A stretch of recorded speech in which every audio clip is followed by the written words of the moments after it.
Senhor, amados. Estaremos hoje falando um pouco sobre a graça de Deus e vamos estar lendo em Efésios 2, no verso 8, falando um pouco sobre essa graça, que diz assim a palavra do Senhor. Efésios 2, verso 8. Porque pela graça sois salvos, por meio da fé. Isso não vem de vós, é dom de Deus.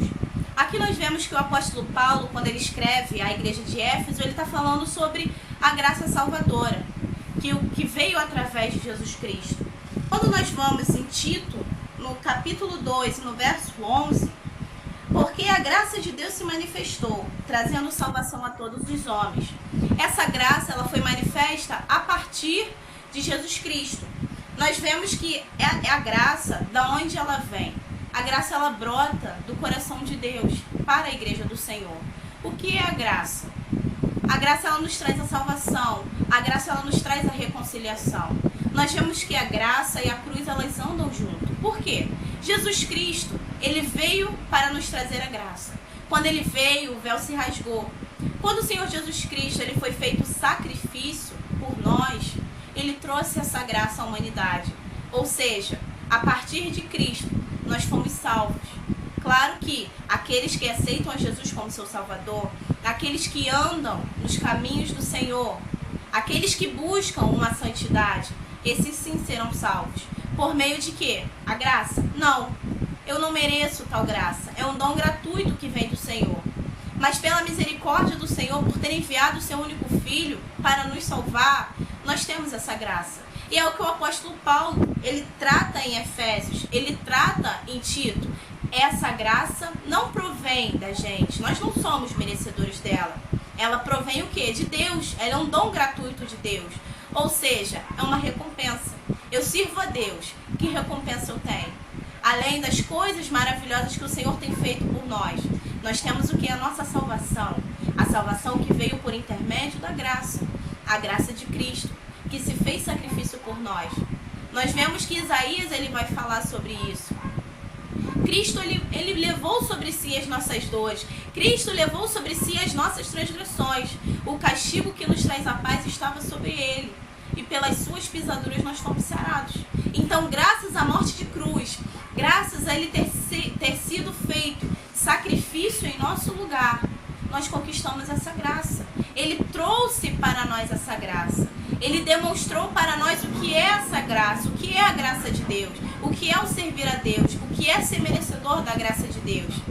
Porque por mais que ela seja um dom gratuito do Senhor, nós precisamos merecer essa graça. E nós, como nós vamos merecer? Nós precisamos estar dentro da vontade do Senhor. Precisamos cumprir as Escrituras. Precisamos fazer a vontade do nosso Deus. No século atual, no século 21, nós vemos que muitas coisas cooperam para nos tirar da presença do Senhor. O inimigo ele tem trabalhado, o inimigo ele tem pelejado contra a igreja do Senhor. As provações, as tribulações, elas têm vindo de formas desastrosas, a modo de que muitas pessoas acabam se desvirtuando da presença dos caminhos do Senhor, às vezes por nada, às vezes trocam a sua salvação por nada, assim como Esaú trocou a sua primogenitura por um prato de lentilha. Ou seja, aos nossos olhos isso não era nada, mas ele estava com fome e ele trocou.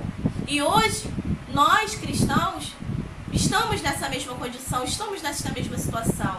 Muitas das vezes trocamos a nossa salvação, trocamos a graça que o Senhor nos deu, por quê? Por nada. Então é um momento de nós refletirmos sobre a nossa vida. Estamos chegando à reta final, estamos entrando num novo ano, estamos começando uma nova história. Cada começo de ano é uma nova história que o Senhor permite que nós vamos escrever, que nós vamos contar. Então que nesse início de ano nós possamos fazer uma reflexão sobre a nossa vida. Como que foi o meu 2015 na presença do Senhor? Como que eu fui como servo do Senhor? Como eu me portei como igreja do Senhor? Será que verdadeiramente eu fui um testemunho vivo na presença do Senhor? Será que eu fui, como podemos dizer, um 007 de Cristo? Ou seja, ninguém aonde eu trabalho pode saber que eu sou cristão?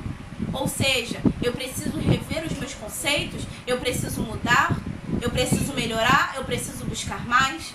O que nós podemos fazer no ano de 2016 para que nós possamos ter essa graça dentro de nós?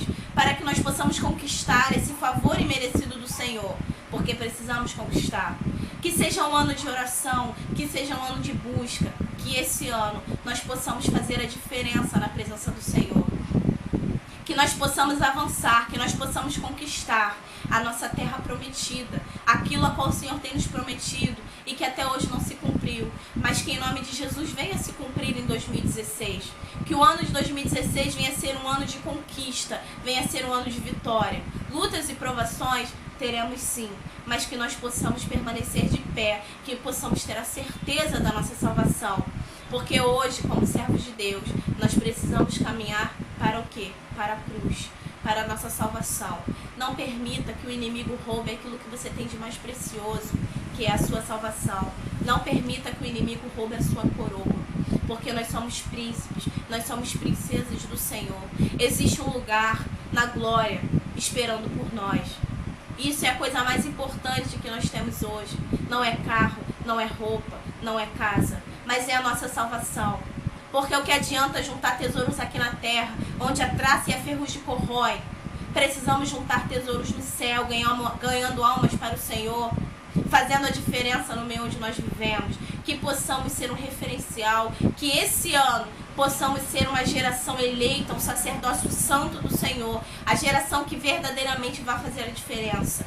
Não se conforme com esse mundo, não se conforme com as coisas desse mundo, não se conforme, mas seja você um transformador, seja você uma transformadora, seja você o diferencial, seja você a mudança que você quer ver nos outros, seja você a mudança desse mundo, seja você a luz que vai refletir o Senhor Jesus. Que o seu testemunho venha falar por você. E que nesse ano você possa fazer uma reflexão. E que você possa entrar um 2016 diferente. Um 2016 renovado, transformado. Tome uma atitude. Tome uma postura de servo de Deus. E que essa atitude não venha se perder. Mas que essa postura venha se aperfeiçoar.